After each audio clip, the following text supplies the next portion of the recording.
Good evening, friends and family, and thank you for coming to another night with Repair, Restore, and Grow Black Communities podcast behind Black business. And tonight we have two special guests, two young people from our community. Reggie Owens, an IT support specialist, an entrepreneur, and Eze Chima, who is an architect. He's also an entrepreneur, but also works for a company. And I asked them to come on tonight because I want to get some perspective in terms of what's going on um, with our businesses, with employment, jobs, towards it. We're also gonna touch on some other things that are going on that are very significant here in Chicago. You know, in terms of immigration and the violence that's in our community. Uh, and so I want to thank both of you for taking time out tonight to be here. Thank you very much. No problem. Very Happy much. to help. Pleasure. Absolutely. So, as you know, we're a private foundation, and we came together as a few people to try to make a difference in our community. And we felt one of the ways that we could contribute would be to support our businesses because we know the impact that a business can have on the community. When you got a community with a lot of businesses there, that dollar is circulating in that community. People are involved in that community. You know, you get out, you go to the store for groceries, you go shopping for other items, you go to the movies, you go to the restaurants, you know, all these different things, bowling alleys and what have you, bookstores that could be in your community. And this is where this is where you live, this is where you play, and you may even have a business in the community that you live in, and this is what we want to see in our communities here in Chicago. And so that's why we're supporting our businesses. We often have people who open up businesses in our community who do not give back, who will not contribute. But we know with Black businesses, they just inherently are doing for the community because of the people that they're involved with, that live there, giving opportunities to other entrepreneurs, and definitely serving as role models for our children. Our children, and you know, as yourself, you have watched people, and there may have been people that have inspired the two of you to do what you're doing in life right now. So our businesses are very important and we support them. We support the Southside Community Federal Credit Union, which is just a Yeah. Black-owned financial institution here. And we ask people to open up an account. This gives the bank an opportunity to create dollars with your dollars. And Southside Community Federal Credit Union does give back. Matter of fact, that's how they evolved out of giving loans and financial literacy information to people in the community who otherwise weren't able to do this or get this information from our major banks. And then we are great proponents of our bookstores. We used to have 22 Black bookstores here in the Chicago area, and we had dwindled down to two. But as I continue to say every week on this podcast, there is a resurgence of Black bookstores. There are Black bookstores that have hung in there, and we support them. We ask you authors. I hear so many people who have come on our show, who come on other shows like WVON and say that they have written a book. And then when they ask them, where can we get your book? Well, the first thing that comes out of their mouth is Amazon. And I understand people putting their books on Amazon, but we have bookstores out here that you can put your books in. And so we ask you to support our Black bookstores. And we think so much of reading because reading is so important that we have a book giveaway.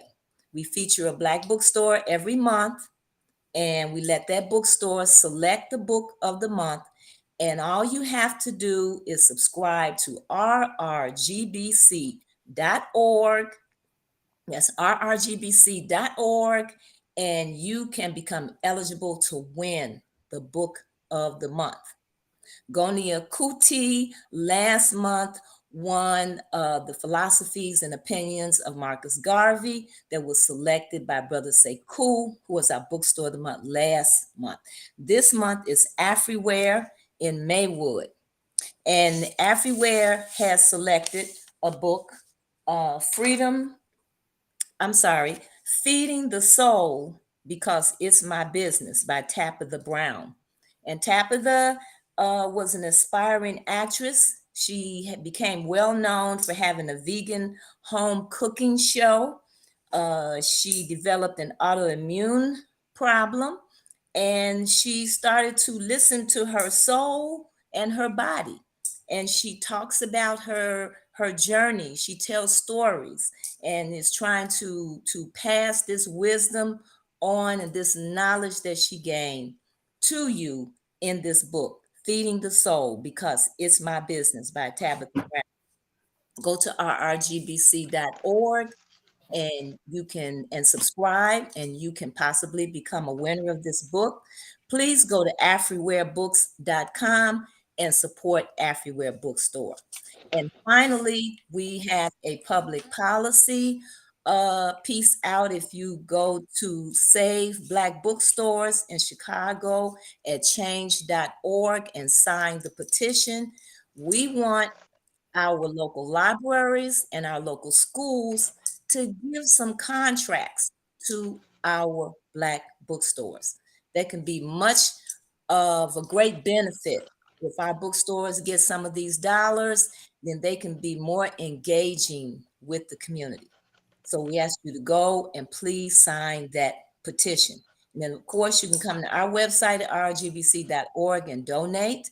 You can also purchase from our online store, and our directory, as we have been promising you, is coming very, very soon.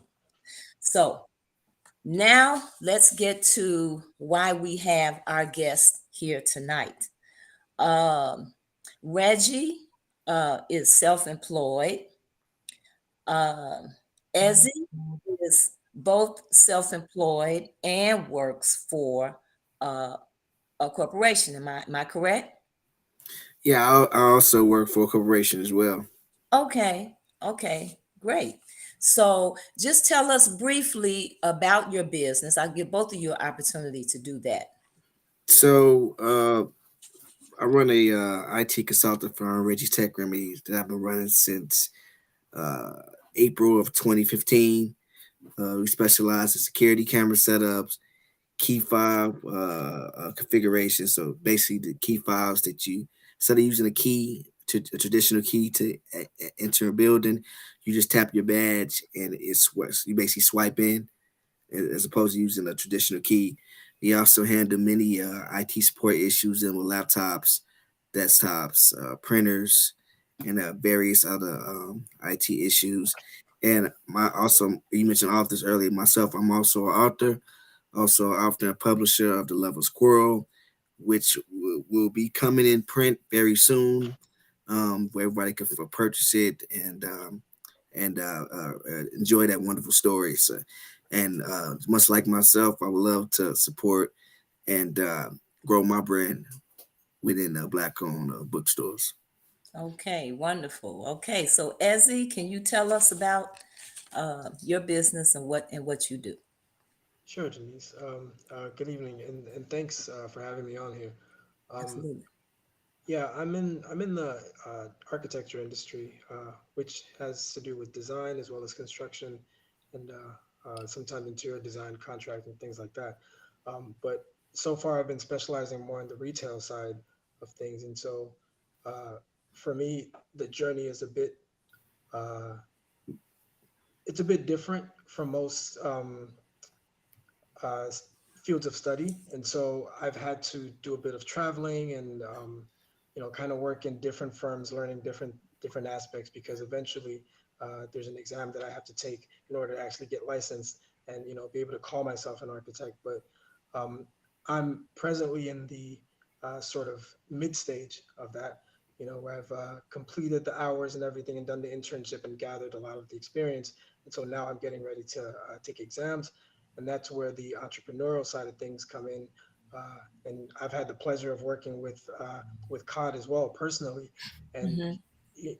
you mentioned earlier I'm from Nigeria, but I guess I'm more of in the diasporic community where I'm first generation in Chicago and Mm-hmm.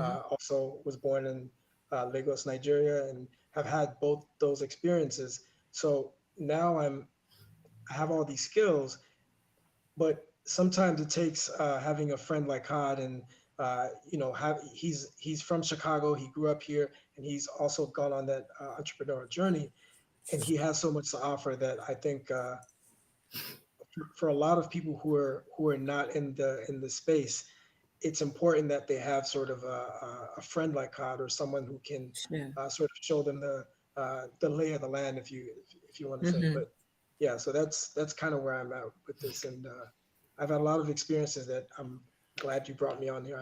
I'd like to sort of put in my 2 cents if anyone would Oh, listen. okay, absolutely. So you have two different careers, and what motivated you or inspired you to become a IT uh, specialist?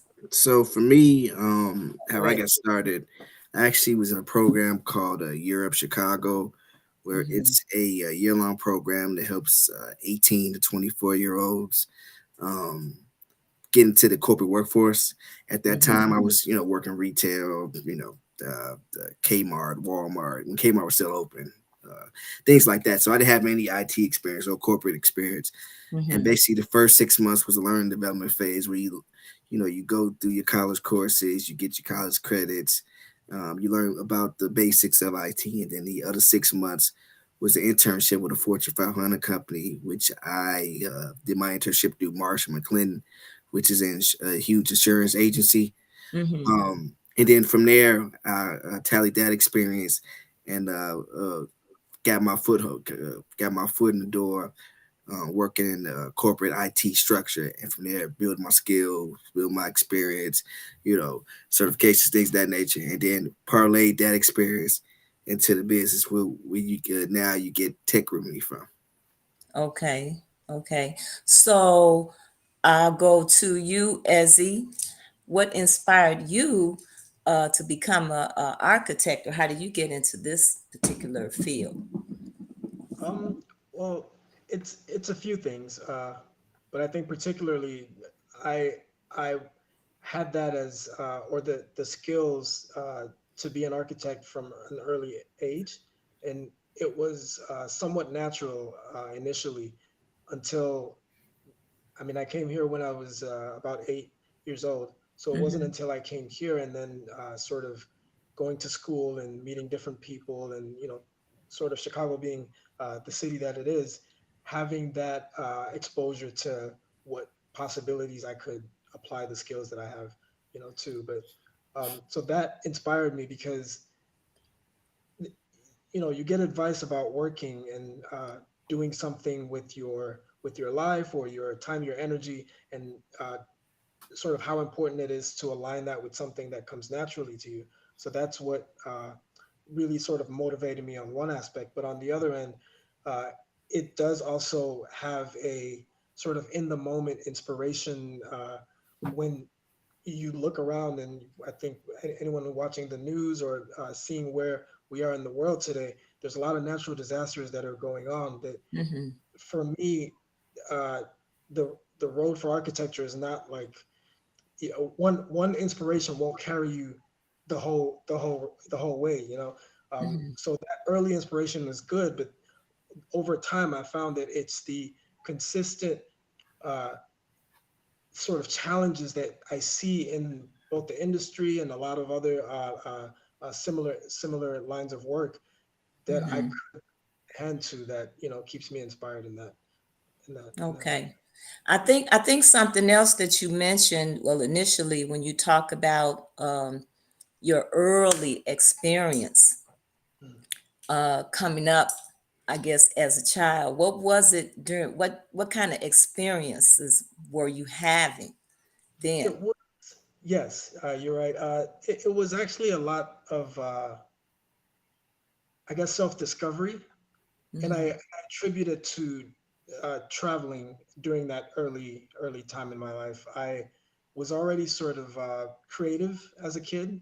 I used Mm-hmm. to draw a lot, and my parents used to buy me a lot of toys that were drawing kits and things like that.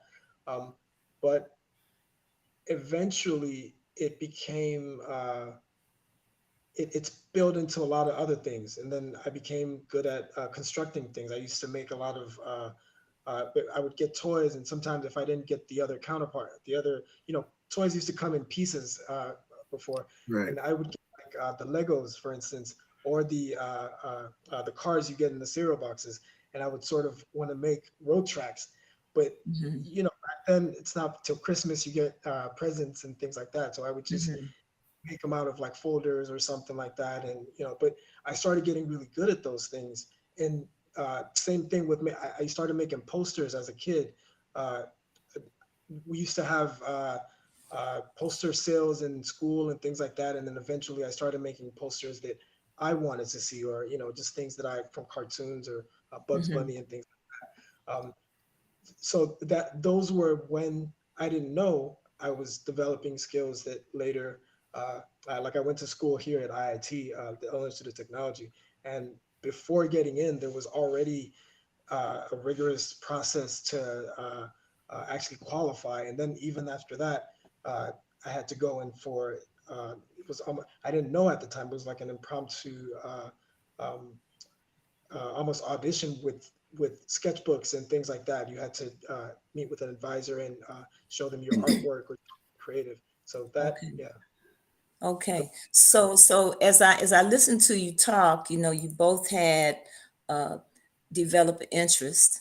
You found something that you were interested in Hmm. and you pursued it.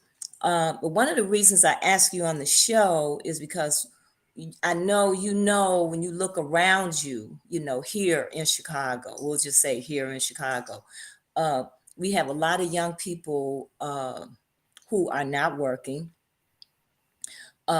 Many also go to college and they don't get to pursue careers in what they went to school for. It's just a lot of things are going on, and so you were able to persevere through all of this, Right. but you got your peers around you.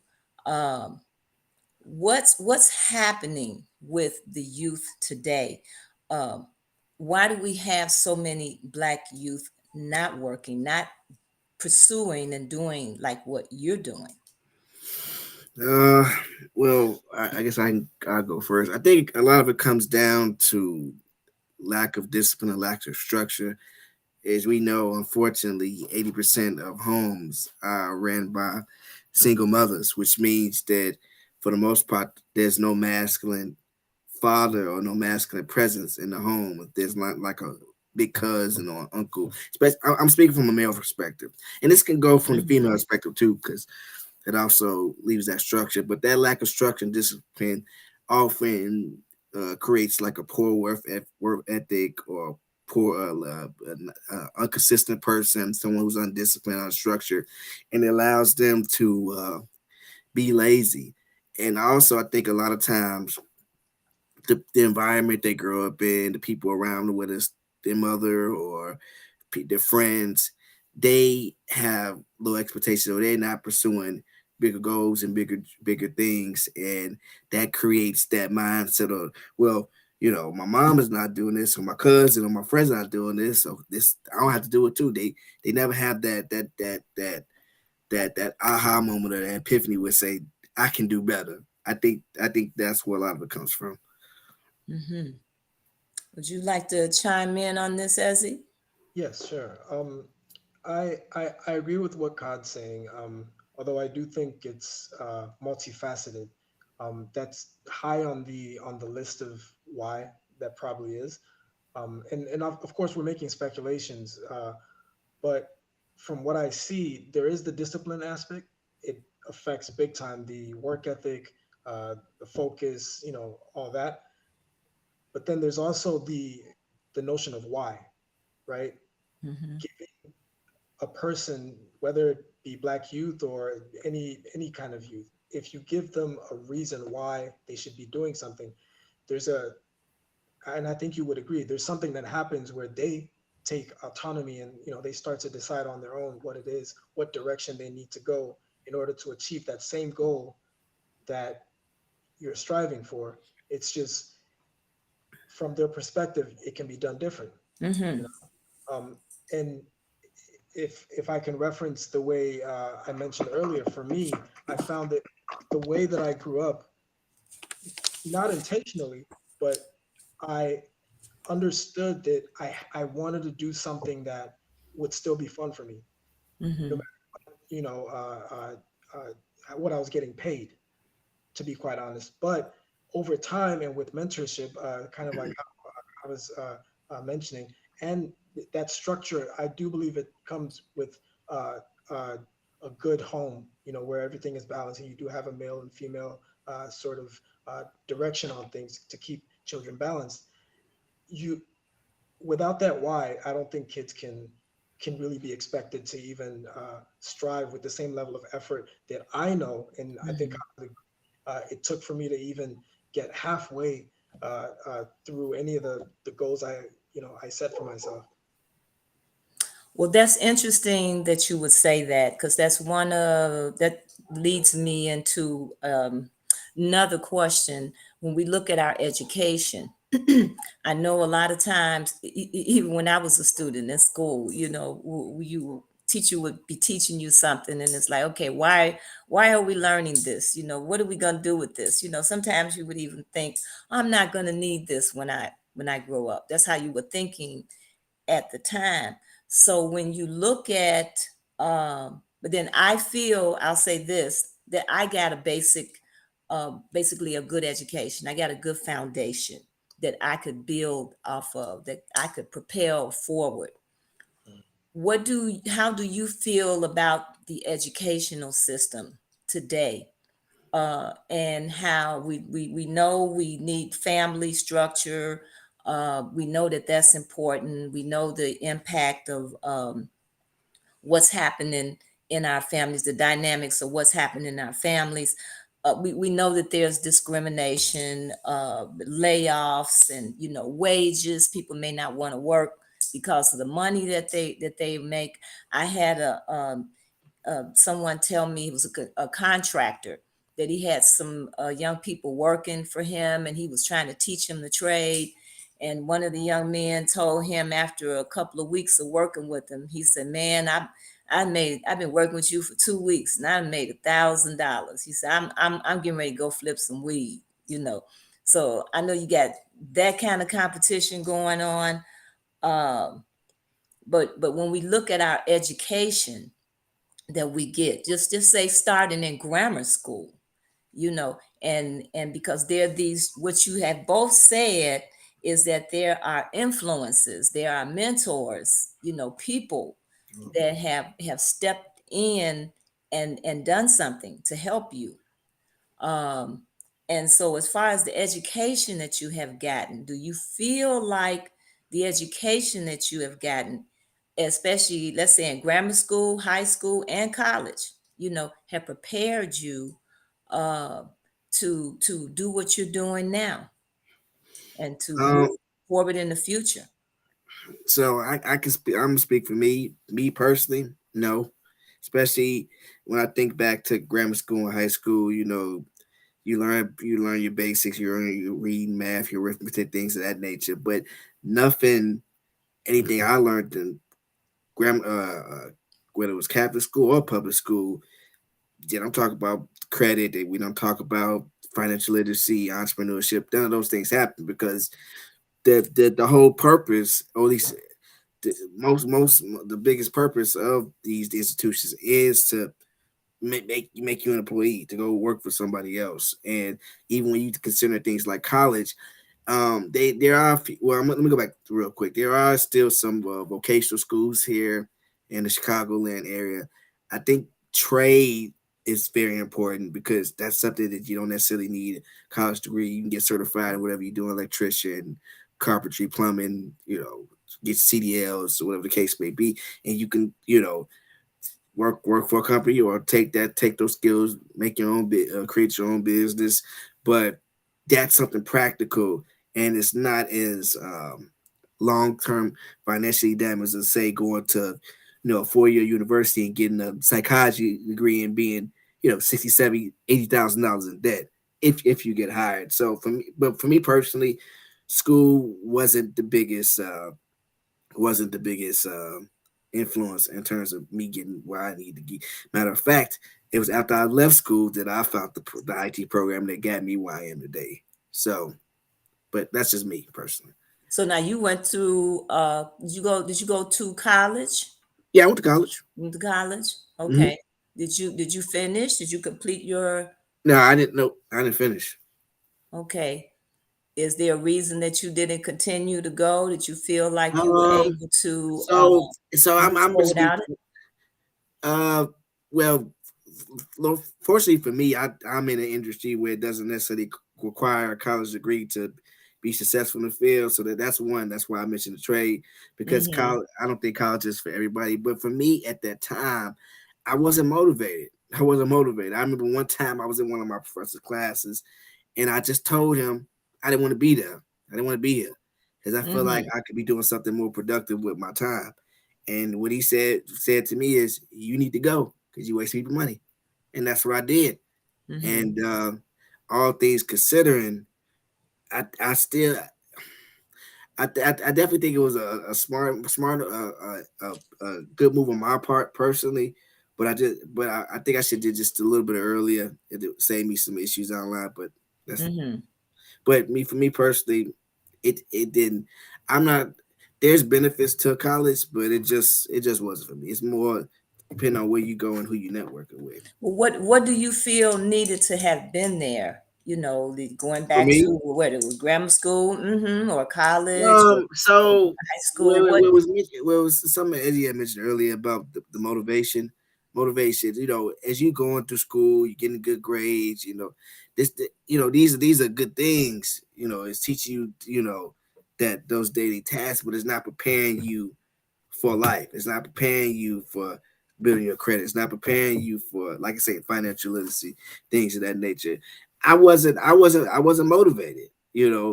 I started off, I motivated myself. I was doing well, but as time went on, I was just kind of like I was nonchalant about it. Mm-hmm. So when you like you said, like Izzy mentioned earlier, he's doing something he enjoyed and it was something was fun to him, and I think that's one of the biggest factors. If you're doing something, you learning something, whether you're in school or you learn a skill or in college, and you enjoy what you're doing, it's great. But if you're doing something that you're not really motivated and you don't, it's boring, or you want to do something else, then you're not gonna care. You're gonna put a certain amount of effort in. You're not gonna give it 110% because it's not what your heart is set on. But you were studying technology, right? Yeah, once I went to the year up program, I was studying. But initially, when I was in college, I wasn't studying technology. Okay.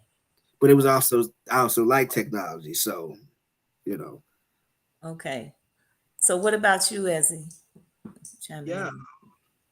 I mean, a lot of that is true. The schooling system, I've learned now that it's inherently just not ideal for where we're headed in the future, or this, we know this now. um, and it's getting even worse, to be quite honest. So I feel bad for the kids who are in school now, because Yeah. the curriculum, all of that, I think it should even be shorter. Like, school should be for less time in the day, and then the approach for school, or what is being taught in school, has to be holistic. Like Kyle was saying, like teaching about taxes, and how the credit system, and Money management. yeah, and Mm-hmm. literally, I think we kind of do that in high schools already, where it mimics, or it really in college, it mimics what an individual should expect in the real world. If you like, it kind of makes sense if you think about it. If you literally teach children, in fact, how to cook for themselves, how to grow their food, how to keep their community together, how to actually run banking systems, and how to, the more businesses, the better for the economy, actually. But Mm-hmm.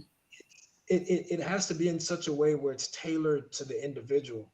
That's, I think, Absolutely. a key part of it. It's like, Mm-hmm. uh, people who like to knit, like them starting a knitting company. Like, we kind of need more and more of everything. There's more humans in the world. There's more, so you can export. You can, like, it. I think we have enough technology, enough information, all of that now, that we, as an entire civilization, almost can swallow our pride and be like, okay, we've messed up, as everything else does in nature, and we can start again and readjust, go back to the drawing board on some things if we have to. But it's worth it, because there's kind of just, our world is burning. The earth is Mm-hmm. really cooking us. So yeah, So, it's. so do you think, yeah, I guess if you were to compare here, America to Nigeria, you know, would you say, or would you know whether there's a difference in terms of Oh the yeah. approach of education there? Oh, absolutely, absolutely. And I think it's down to a cultural thing. it's Mm-hmm. it's first at the cultural level, and that starts from the home too.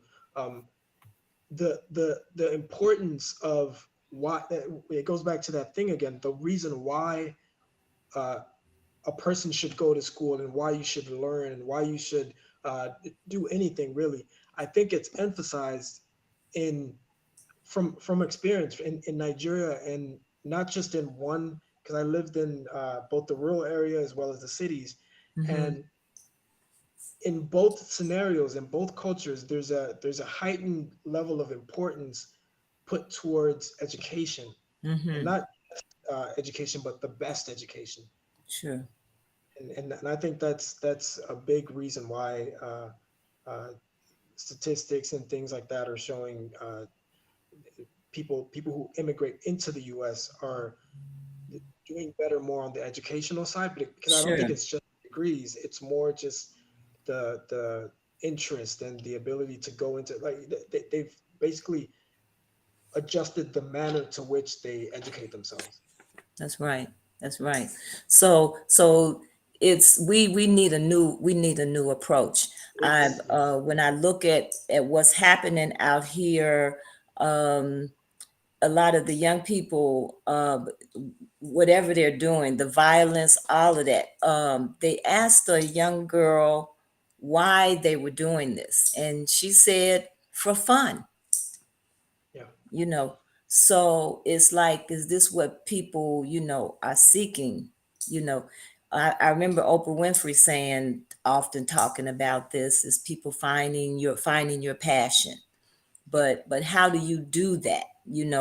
uh, it should start at a young age. The opportunities to do that should start at a very young age, and then, like you said, Ezzy, to build it out into something that is functional, that's going to be a part of your everyday life. And as you were saying, Reggie, learning about finances, learning about our government. you know we have a 30% voting population here in Chicago, Yeah. just about at every election, and our young people are not participating. It's mostly your older group of people that have been voting since we as Black people got the right to vote. They're the ones that are out here voting. Our young people are not a part of the process. They're not part of the voting process, the political process, the public policies that we need to be putting on the table. They're not a part of the financial process that's going on here, you know. Um, and then even when you come out of school, how do you manage your money? It's like you learn by trial and error. You get in too much debt, you file bankruptcy, you go and you do something different. Mm-hmm. Yeah, And if I may speak on that, sure. yeah, I think it we're getting to a point where, and this echoes a lot of what we you've been talking about. The perspective needed to solve these problems has to be younger.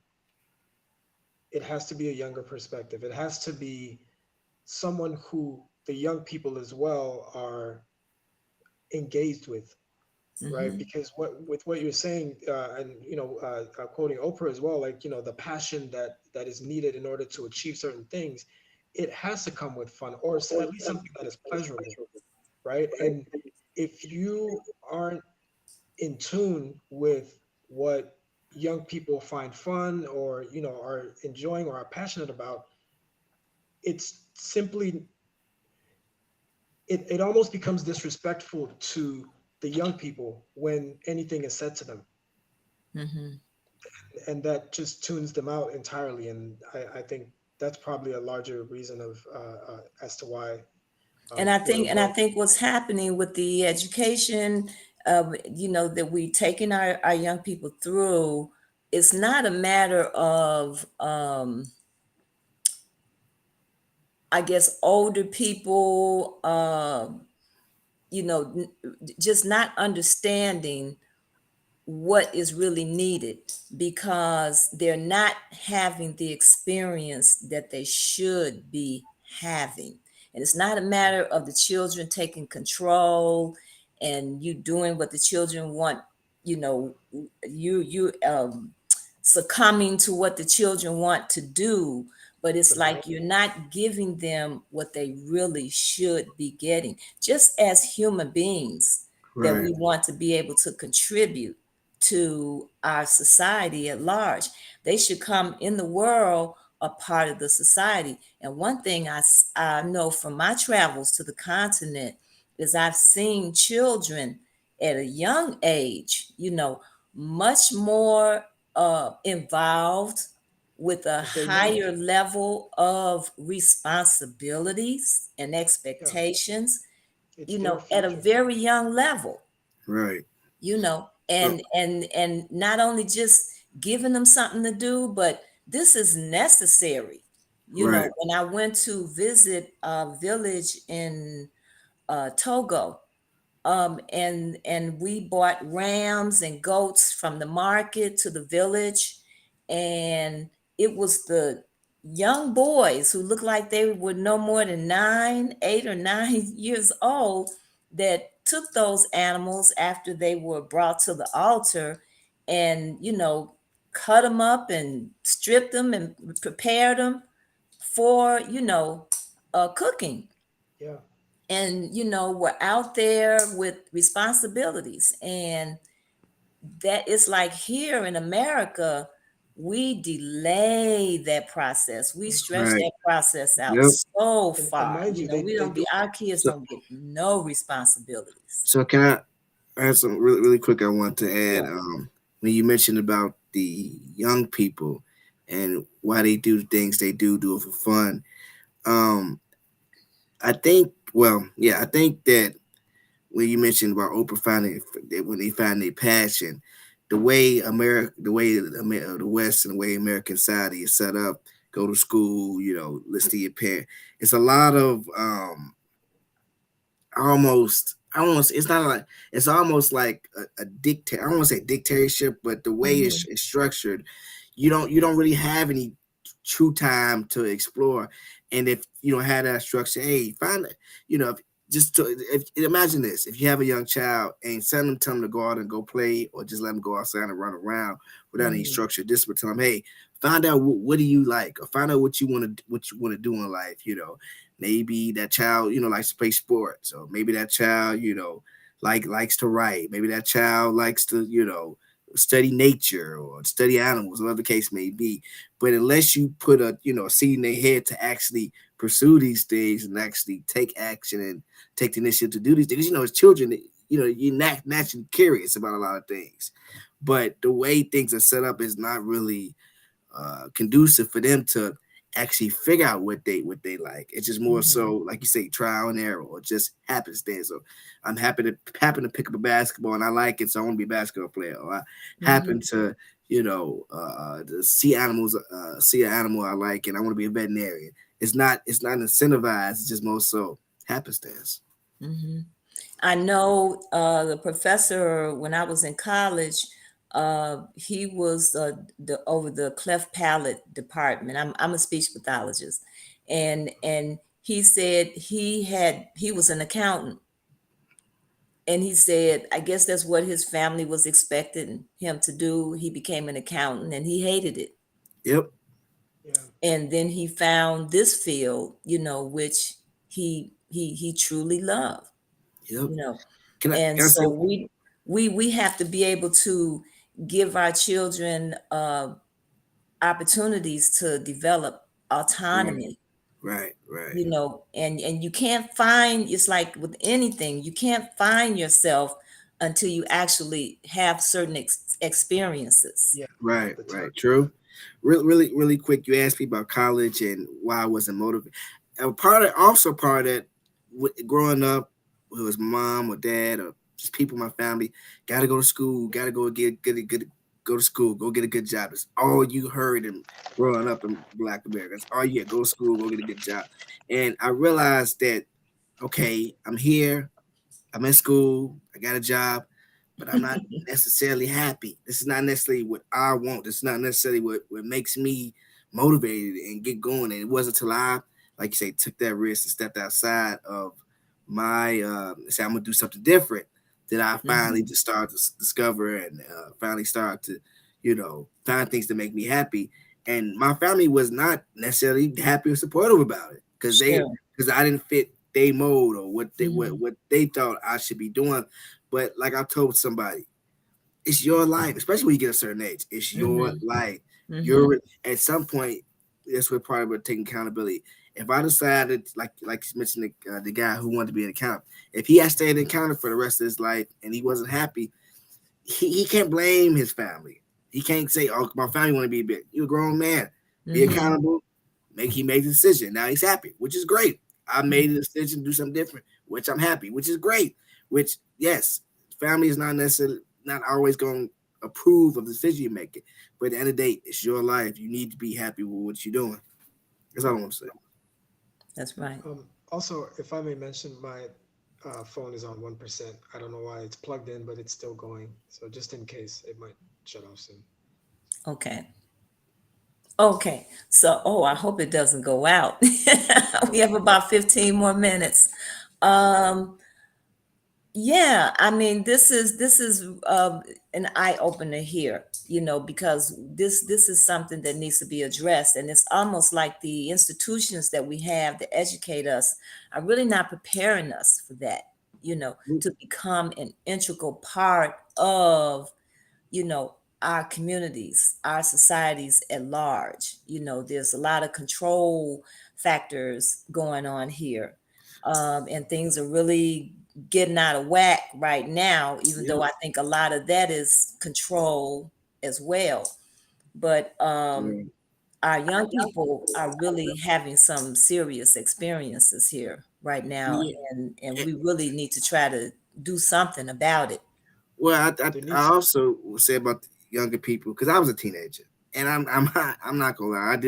I'm not doing some of the stuff this generation doing, but I did some dumb stuff, and a lot of Mhm. it was just because I dumb peer pressure, lack Mhm. of discipline, but more so just a lot of pent up energy, and to some part, a lot of them pissed off at their situation. pissed. They can see that they're not blind. They can see how the world is. They can see how certain structures is. They can see how their home life is, and they don't really have that muse to express it or to get it to let some of that stuff out. And see So those unfortunately, they do bad stuff to kind of let the world know they angry. and see there should be avenues in the community that allow you to move through that, you know, to experience, have certain experiences so you can address those Right. issues in your life. Those kinds of, there should be avenues in the community for that. The lack of resources in our community Yeah. impact it as well, you And then know. one last thing, and then you gotta keep in mind, as teenagers, you was a teenager, we was all teenagers. When I said you had mood swings, I had my mood Yeah. swings going through puberty. So some of the things just it's like just a quick flame, and then it burns out after a certain period of time. But But I think what's happening is it's less and less and less for our children to do. Like, you know, when I was yeah, coming up, I If I, could go outside, I could play, I could jump rope, I could stay out late, I could go different places. And now over the years it's been less and less because it's not safe, or right. because resources are not there, different programs are not there You're right about that. within your community. There are just businesses in your community that you go to the store and you buy food, Right. you buy clothes, and you come back home. It's And not then the kind of business that you're going to go into that you're going to have some activity with, some experience engagement, with. right. Go if ahead, if I as When it. I if I may describe it more as engagement, if I think that notion of going back to the drawing board and actually just looking at both the small picture and the big picture Mhm, in order to meet these kids in the middle, because that lack of engaging the kids in the process of whether it's a small community with just a few city blocks, or the entire city, or the state, or as United States as a whole, like mhm, we're at a point where there's so much communication with uh, the youth on social media, Twitter, and all the other platforms, that TikTok, there's a collective sort of thinking mhm, as it is right now. So, and I think that's where the disconnect is with with the generations, is the more seasoned citizens don't really have an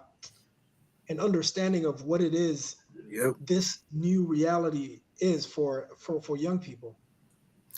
Yeah, So that's a good point. what is this new reality? Can you describe it to us? So even even us, this younger, there's some things I can't even really understand, like the COVID pandemic, being shut down, being Mhm, wearing the mask, not able to see your friends, doing school online. I don't know what that's like for a teenager, because when I was in school, we didn't have that. The cyberbullying, I can't really understand that concept, unfortunately, because the bullying was in person. It wasn't online, you know. mhm, mhm, So, but I can understand the frustration. I can understand not having anything to do. I remember when I was a teenager, Chicago State had a sports program in the summer that feed you, play different sports. That you had swimming, basketball, baseball, just everything. Everything the facility had to offer, mhm, and it gave us the opportunity to exercise, be outside, meet new people, eat. It was a good experience. The mhm. program only lasted 2 years. After 2005, 2006, they shut it down, funded. Mm. So yes, I do agree that there is a less for them to do. Um, but something has to be done. You know what they say So about as I'm hearing you talk, see, these are programs, right? Yeah, these yes, programs. Somebody state, go this program, that program. yeah, No, it needs to be a fundamental and functional part of the community. right, It's just like if I go Absolutely. to different neighborhoods and when I see little tight communities, I'll see a hardware store, I'll see, a landscaping store, I'll see a store where they sell tuxedos and wedding gowns, and I'll see a jewelry store. That tells me something about that community. That right, community is taking care of some land. Somebody's right, got some land. homes that they have to be taken care of. People are getting married, you Right. know, people are engaging in different ceremonies. That tells me that about our community. And when you come into our community and you look at the businesses, it can tell you a lot about what is and what is not going on in Right. our You're community. right. Yeah. You're As right about young that. people, you know, what is your vision? What do you see? Where do you see us? Or where do you want to be? Maybe that's what I should ask you. Where do you Personally or as a collective? both? I think both. Well, me personally, I definitely see myself building ties with brothers on the continent, brothers in the Caribbean, brothers and sisters on the Caribbean, brothers and sisters on the continent, and building us, and as a whole, building that bond as a collective Black family. Definitely, there's opportunities here, there's opportunities on the continent, there's opportunities in the Caribbean, and if we bring together our knowledge, resources, skills, and we can build something really special. But it would have to take a fundamental shift, and unfortunately, I I don't really I see that with a chosen few. I don't see that as a maybe 15-20%, unfortunately, and those are the ones you got to build with and kind of cultivate that culture and that Um, way of life. if I if if I may echo that, I agree with Cod, and but and I would like to add that less is more. I do think it needs to be a concentrated effort. Um, it is something that I think is inevitable because it's like it's right in front of us. Like there's no what you're talking about is what the news is talking about, the big outlets as well as the small outlet, the radio stations are talking about. It's on social media, it's everywhere. The the vision I would like to see personally is something that looks like what Kyle is saying, where we do go to other parts of the world and we do connect this Black family of ours in such a way that no matter what any part of the world, because now it's not even just the governments, it's also the climate issues. But Hmm. I would love to see a collective effort where we all actually help each other and communicate in such a way that no matter what's going on in one part of the world, not only is there information, real time information, because we have the technology, like it's here already, Hmm. but we also then can share uh, skills and wisdom about, from people who have done it already or have had similar Solutions. experiences. And yeah, and so it automatically cuts the process of trial and error or any other method anyone wants to try to solve the issues. But um, to answer your question as well, on the other side, holistically or for everyone, I think it would be key to first start with an effort to inform everyone properly, right? To give especially the young kids like a reason why, like to tell them and using what they're familiar with, tell them the history of their neighborhood, where they're from, their parents, Hmm. showcase maybe the some of the best and brightest in every community, and maybe put a panel together of people from different age groups, and have them talk about things that are relevant in the present day, whatever the news is that day, or instead of talking about celebrities and who they're getting married to or what kind of car they're driving, like having those discussions that are actually, and to do it with the cool people.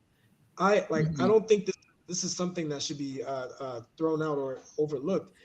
Whenever you go to a high school or you go to any kind of institution, there's always those who stand out. And because of the culture, this is something I've noticed by traveling and living, not just visiting different parts of the world. The people who are most important in America are Hmm. not the ones who are celebrated. In Hmm. particular, especially to America. And I know racism has a bit to do with it. I know Sure. it's a classism thing. It's multifaceted. But if we're going to actually connect the young people today, it has to be on a level that's universal. Hmm. And so that has to be done with the people who are most uh, uh, if you want to call it influential, or sometimes it's the person who's most sympathetic or most empathetic, knows how to connect with people, knows how to actually, and it's a muscle, I believe, Mm-hmm. that some people have naturally developed, or some have been groomed, or whatever it means. Those individuals, if they are given incentive to participate in those town hall meetings, or Mm-hmm. just since the seasoned citizens aren't understanding what the young people want, Mm-hmm. why not create the space for the young That's people right. to come? That way you invite them. It's like butterflies and a lot of other things in nature. You create the space, and that takes a little bit of work, probably with the institution, the powers that be, the institutions that are already established. But for them to then look within themselves and remember when they were kids, and when they were confused, and when they didn't know the world that was in front of them, and try to address a bit of humility in how they approach talking to the young people, especially the younger ones. The younger ones are the most able to solve the problems because they're growing up now with technology. They know how to uh, unlock any phone or use any laptop, and That's they right. yeah. So Yeah. let them be them. Mm-hmm. Let them have fun with it and see what they come up with. You have to trust them because we've asked them to trust us too, or That's a good point. That's right. And they need to be, as we said earlier, I think we come to the conclusion that they need to be, our young people need to be an integral part of yeah, they everything need to that's be going on. empowered. And I think that's something we have moved more and more away from. I mean, simple things. It doesn't always have to be, the big things. It's just simple things. When we was get ready for dinner, I had to set the table. I had to put the forks and spoons in certain places. I mean, that was a big thing to me. Yeah, I'm part of the preparation of Right. us getting ready to sit down to eat. And Right. yeah, I was made to feel that that was an important thing to do. And because so it I'm an was. integral part of what's going on. And I think that's a big part of what's missing. We can throw all the resources we want and come and come up with all the programs that we want, but you're not really getting to the people. You're not getting to the Yeah, individual people. And I also think it's time for some of our older people to pass the baton. yeah. Yeah. Right? We It's got some very people out here Out in the these way. political offices. because If we otherwise, want things to change, if we want different perspectives, uh, we need new people out here with young people out here with ideas. And like you say, we have to trust you, but we should have been bringing you along all along, and somehow we definitely severed those Denise, kinds of relationships. if You I know, if I may chime in, I think it's fear. I like to address things right That stubbornness. at the midpoint, and fear is a good thing. I think it's something to be embraced. It is a muscle as well as any other form of emotion, and we can master it if we continue to address it. mm-hmm, And I think the fear mainly is of the unknown. Yeah. The Yeah, the people who have been doing things a certain way, all of a sudden, and this is once again, to me, it seems common sense, but I think anyone would agree that because technology moves exponentially, it naturally will continue to get better and faster. And so those who will be equipped to do it are those who are given the tools to uh, address those problems that will come up. So um, there fear is the issue, and I think the powers that be need to address the fear head on and talk to the young people, talk to them as if you need them, because they do. We all need them. so would this be an explanation on your part as to why we have so much violence out here I now absolutely with our think young people? I think the heart of it is when anyone in any community doesn't feel heard, and not only just heard, but then not heard over time. Mm-hmm. These kids, like especially when they're in their teens, I think we need to have teenagers on shows like this, talking and discussing, Mm-hmm. but teenagers who understand and who have had time to speak with maybe school kids from their schools, or if they're part of a chess club or some Yes, even or some type of student council or some sort of Mm-hmm. student AT, council. Yeah, doing that something productive. You know. Mm-hmm. yeah. Absolutely. Well, the other thing that we're faced in, like, well, two more things I'd like you to chime in on before we close tonight. The other big thing that we're faced with here in Chicago, well, actually throughout our country, is immigration, and I think that's something that is not going to stop. It's not going to go away. Um, what is your what do you think about that? How do you think that's going to roll out? How do you think it's going to benefit, or how you think it's going to be of some detriment? So legal immigration is okay because you're going through the proper channels, you're going through the process to become a legal citizen, or even on a visa here in the United States. But legal immigration, especially the people that's crossing the border legally, breaking U.S. law, and then coming to sanctuary cities like Chicago, like New York City, and coming here expecting to get free stuff. I have a problem with that. They shouldn't be here. They need to go back to where they came from. If you want to become a citizen, do it the right way. We don't know who Mm-hmm. these people are. We don't know what type of criminal or sexual history these people have. They be murderers, rapists. They could have be in line with the cartel. They could be smuggling drugs, fentanyl. You see more and more fentanyl piling up all over the country. People ODing from it. Um, and it just causes a list of problems, messing up wages, disrupting resources, and there's a security issue with it, especially when you talk about here in Chicago and other places, putting them in the black community here on the south side, and most likely come to the west side where black folks are. That's a problem, and I don't Mm-hmm. like it. Ezzy? Yeah, I agree with that as well. Like, there are, already established methods of actually getting immigrated and things like that. So that's an issue. But my approach to it is to make the communities tighter knit. If there is neighborhood watches, and there's I mean, group chats on Right. link or WhatsApp, or just the Amber Alerts and things like that, our policing system, I mean, there's there, all those things are where we, in my opinion, should focus on, in order to then make it a situation where no matter who might come in, no matter how Yeah. anyone might come, because we know that reality is reality, and there will be people Mm-hmm. who come in legally. Mm-hmm. But if you go to the heart of the problem and you actually make the communities tightly knit, and Mm-hmm. everyone knows what their role is in the community, and where that Sure. itself to then make it that if someone is coming into the community to hurt someone or to cause chaos, it's easier to spot them, Mm-hmm. Right. right? Mm-hmm. To collect That's a the good thing, idea. because I think once again it goes to the youth.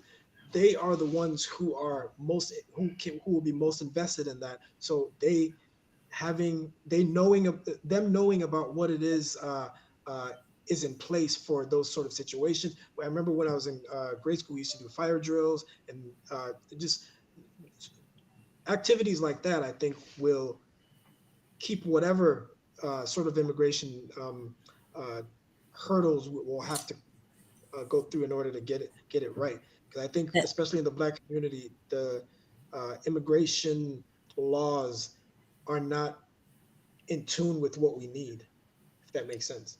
And I think that goes back to what we were saying earlier about our people, our children being an integral part of our community, becoming more tight knit, more black, more businesses, having businesses in our community so that we can be more self sufficient, is how I think you can begin to create that network when you become more self-sufficient.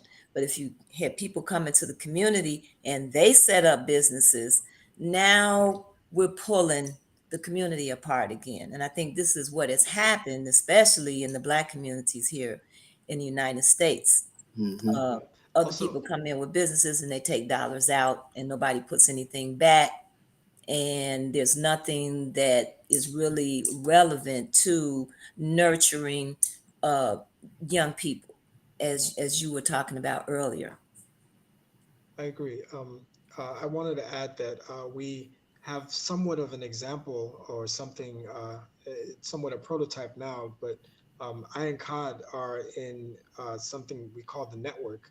And for now, there's about 30 plus members, and it's really just a group of professionals. We came together after the COVID, I think that was around 2019. Yeah, Okay. pandemic. Yeah. Yeah. So after the pandemic, that pause in everything caused us to come together and start figuring out how we can put all our different skills to help each other, both our those who are doing business by themselves or those who just need it for some special little project here and there. But that that sort of method of working, I think, is mutually beneficial to everyone involved. Hmm. Yeah. Absolutely. Absolutely. Um, so for the future, as you say, we need to be looking to our young people. Engage Technology is them. not going away. It's only getting Uh, faster, more advanced, and hmm. then AI is right. Is here. It's here now.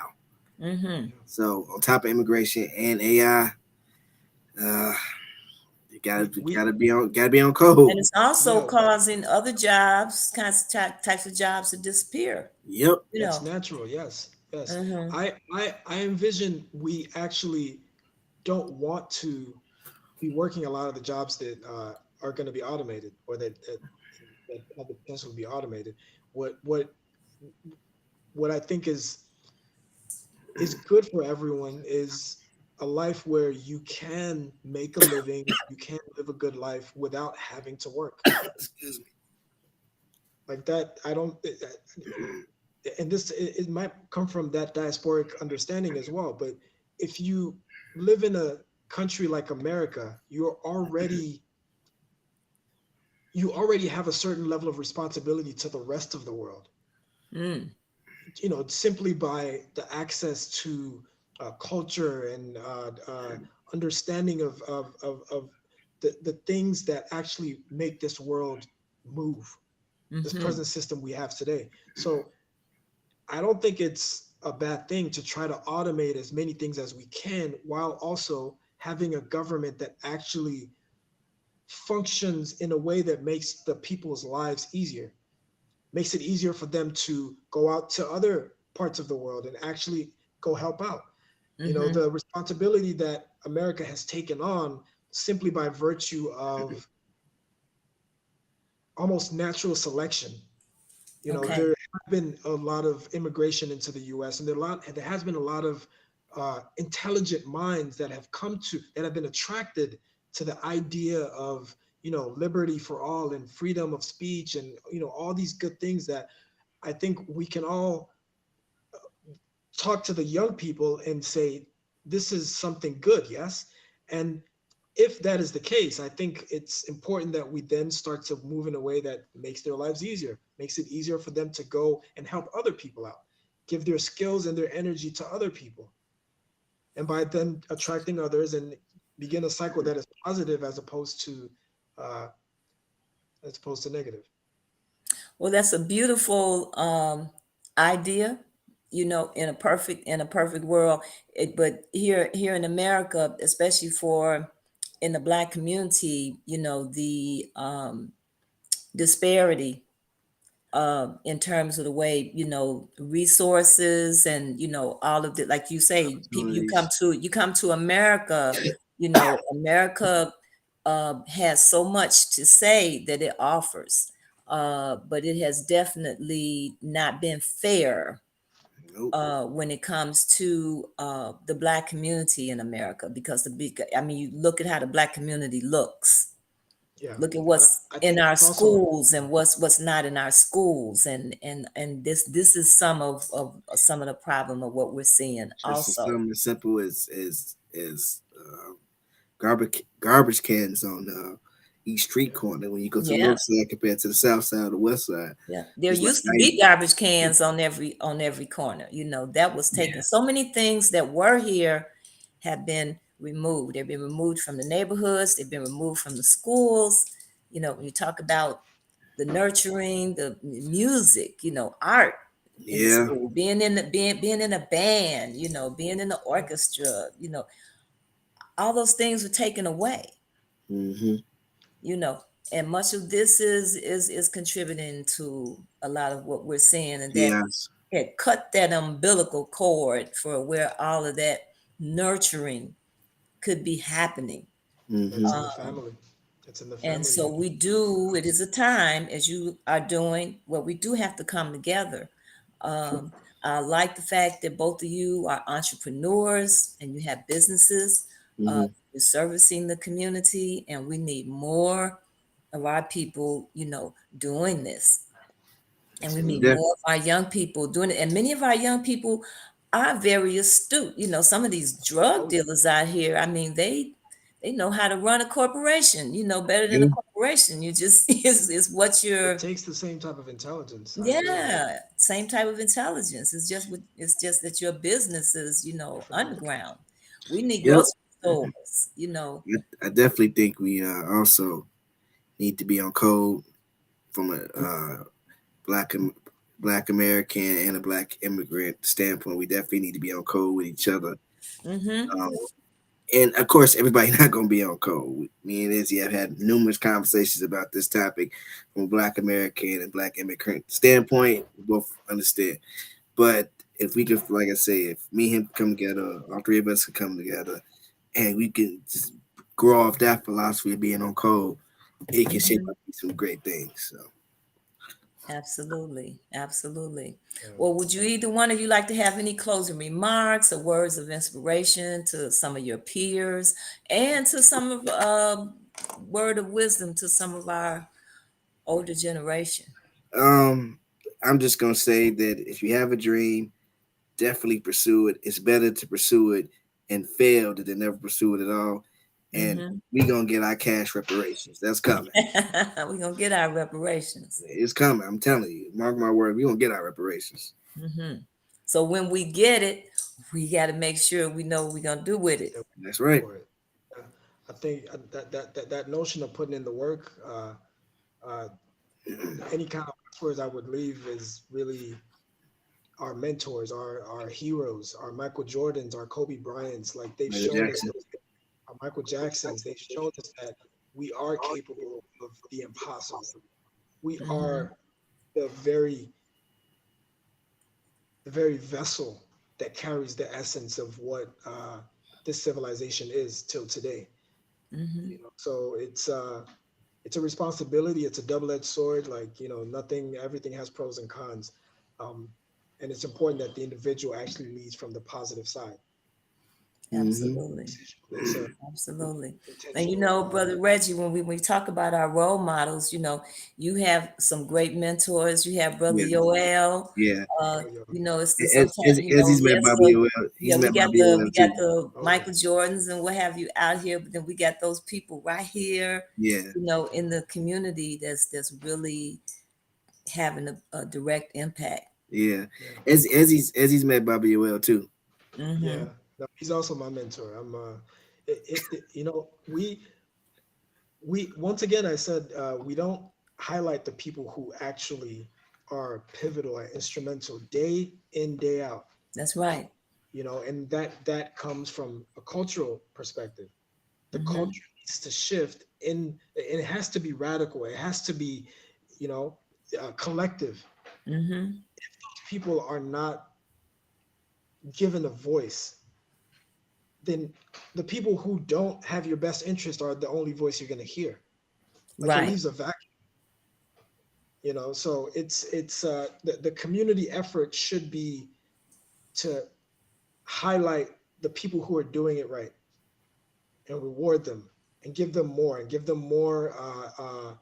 exposure and Hmm. ability to connect with others who are like-minded like them, and to, it's an empowerment thing again. And I think both for that particular subject matter, the older as well as the young need to be involved in that. So all those old people and young people, and even the kids who are actually walking the path and not just talking about it, and not just, they are the ones who actually uh, hold the key to making a better community. Absolutely. That's right. Absolutely. Okay, well, I want to thank the two of you for coming on. I'm hoping we can have more of these discussions, Absolutely. try to get to the heart of some matters and make some things happen, you know, Sure. because I think you touched on some very, you got to the heart of the matter tonight. Thank you. And coming from two young people, two entrepreneurs, Reggie Owens, our tech specialist, That's and right. Eze. Maybe so I say your name. How do I Chima. say your last name? Chima. Chisholm. Okay. He's an architect here. His family is from Nigeria, and I have visited Nigeria several times, and I'm very impressed. Everyone I met had a business. Oh yeah. Everybody was working on a business, I was very serious about it, you know. Yeah. So yeah, that's Nigeria is exactly great. what we Very need to be doing. So we want you to come to rrgbc.org and subscribe so you can win possibly our book of the month. All of our podcasts are archived on our website, so anyone will be able to come back and watch this show. So again, I want to thank you. And also you can go to rrgbc.org and donate to our organization to help us do the work that we're doing. So again, I want to thank you too for coming on and asking everyone to have a good night, be safe. All right. Thank you. Have a good night, everyone. Much appreciated.